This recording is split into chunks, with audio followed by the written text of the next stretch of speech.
winter break. Finally, I was going back home to my home island of Puerto Rico and spend some time with my family. This semester was pretty tough on me, but a good vacation was what I needed. However, this time I wanted to take a road trip to the town of my birth, Salinas. I was born in a hospital in a little community called Aguirre, but I had never personally seen it. Not that I can remember anyway. From what I read, the hospital was abandoned, but still standing. My mum didn't want me to go, but she didn't tell me why. I didn't care though. You know how mums are. They worry about every little thing. The ride took around an hour.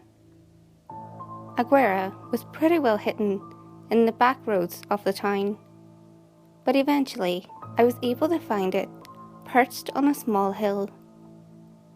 The hospital had 2 stories, and a good amount of foliage blocked the stairs to the main entrance. It actually looked like the building didn't want me there. Surprisingly enough, there wasn't a lot of graffiti. Usually, buildings like these are covered in graffiti. I could only make out one word, but what little there was, muerte, which means death in Spanish, but it was cut off at the T. The surroundings were also completely abandoned. I could see houses and a small park nearby, but it looked like nobody had been there in ages. A gust of wind suddenly blew, and it caught my attention because it went through the foliage that covered the main entrance. I swore somebody was asking me to go inside. The steps weren't at all that difficult to go up. When I got to the top of the stairs, I went through the main entrance. This place was a mess. Linoleum tiles littered the floor. There was dust everywhere. I felt like I was breathing large amounts of it with every breath. I didn't see any medical equipment or beds. The only thing there were old, dried-up toilets. But the one thing that did catch my eye was a small trail of dry blood drops leading from one room to another. I checked the room closest to me and saw a huge blotch of dried blood on the floor. The blood drops seemed to start there, as if that was the first drop. From there, the drops continued into the room across it and stopped just in front of the window. Smaller droplets, as if spread the window's frame. I thought of a doctor throwing a body part out the window or something. I would have lied to myself if I said the whole image in my head wasn't a bit comical, however grotesque. A shuffling noise suddenly came from my right, and I briefly saw a small shadow bolt down the corridor. I ran after it. The corridor turned a left and then a right, where it became into a larger hallway with more doors to its sides and a large exit that allowed light to flood in. Sadly, I didn't see anything. However, I saw small plumes of smoke still dancing in the air, so something was definitely in there. I scanned my surroundings and noticed another trail of blood. This one, however, snaked from the corridor I had just come from, and down a large hallway to the exit at the end of it. It was also a solid line, rather than small droplets of blood. Notice that I didn't say it was a trail of dried blood. What really scared me was the whisper that suddenly shot from behind me. "Hermano?" it said. with pitch similar to a baby's. That means brother in Spanish. I immediately looked behind me, and I saw the same small shadow from earlier go down the corridor I just came from. Again, I ran after it. When I got to the hospital's entrance, I lost the shadow again. But then, I heard the same whispering voice. "Come down here," it said to me in Spanish. I looked to my right, where the sound came from, and I saw a staircase leading down to the hospital's first story. I couldn't see the bottom of the stairs too well, seeing how the first floor was not as well lit as the second one. Probably from all the foliage growing at the bottom. But for some weird reason, I went downstairs.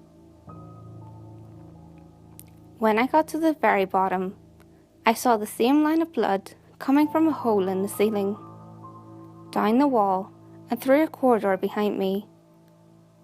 It led to a large room, which was probably a lobby back in the day.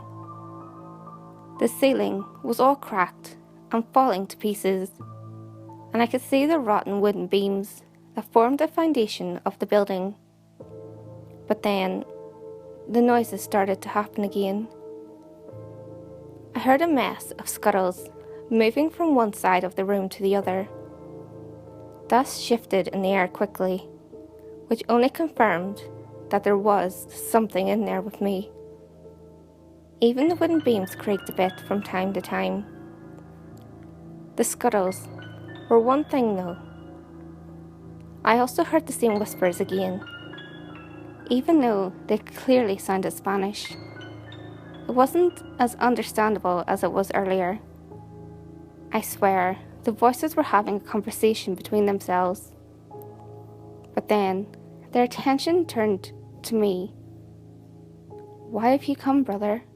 the voice asked me in Spanish, of course. "Tell me who you are first," I answered back in Spanish myself. The whispers began to raise again, as if consulting their answer, and then a silence dropped. After waiting for a couple of seconds, they finally answered me. "Our mothers did not want us. Our fathers were eager to get rid of us.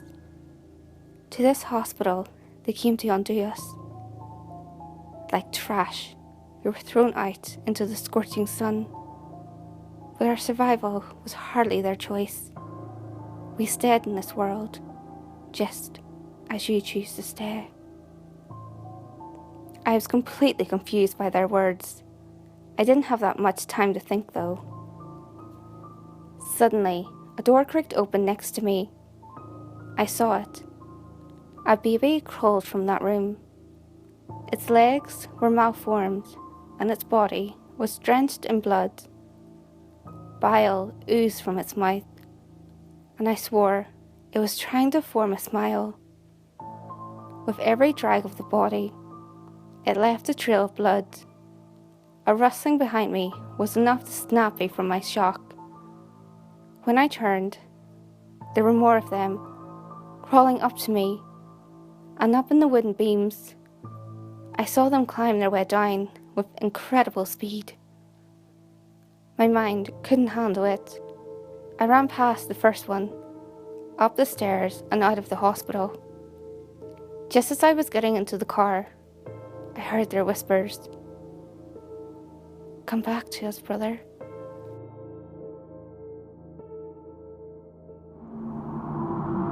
Hey guys, if you enjoyed this video, give it a thumbs up and share it with your friends.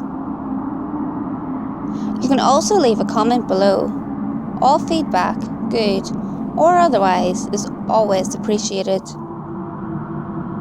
If you have any creepy stories of your own, or have any topics that you would like me to cover, feel free to send them in via any of my social media. You can find all links to my social media in the description below. Until next time guys, make sure you lock your doors, stay safe, and I'll see you next video.